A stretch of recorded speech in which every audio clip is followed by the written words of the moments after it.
Installing and running multiple MT4 client terminals on the same machine is easier than you think. This way, you can open 2, 3, or even more MT4 platforms on the same computer, log in to different accounts, and trade all of them at once without any hassle. If you want to install more than one MT4 terminal from the same broker, you will simply need to choose a different installation folder. In this example, we are installing a second FP Markets MT4 terminal. Log into your client portal and go to Downloads in order to install your second MT4 platform. Open the file and click on Run.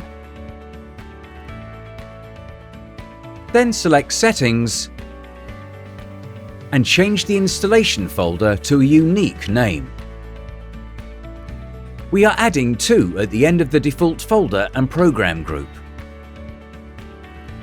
Click on Next and finish the installation. Keep in mind that MT4 Trading Platform is a RAM-consuming program, and running multiple platforms can possibly slow the speed of execution and market feeds. Your computer can run at least 4 to 6 platforms all at once. The actual number depends on how powerful your computer is. Your second platform is successfully installed. You can follow the same steps to install as many platforms as you need. Visit our website fpmarkets.com to open an account and learn more.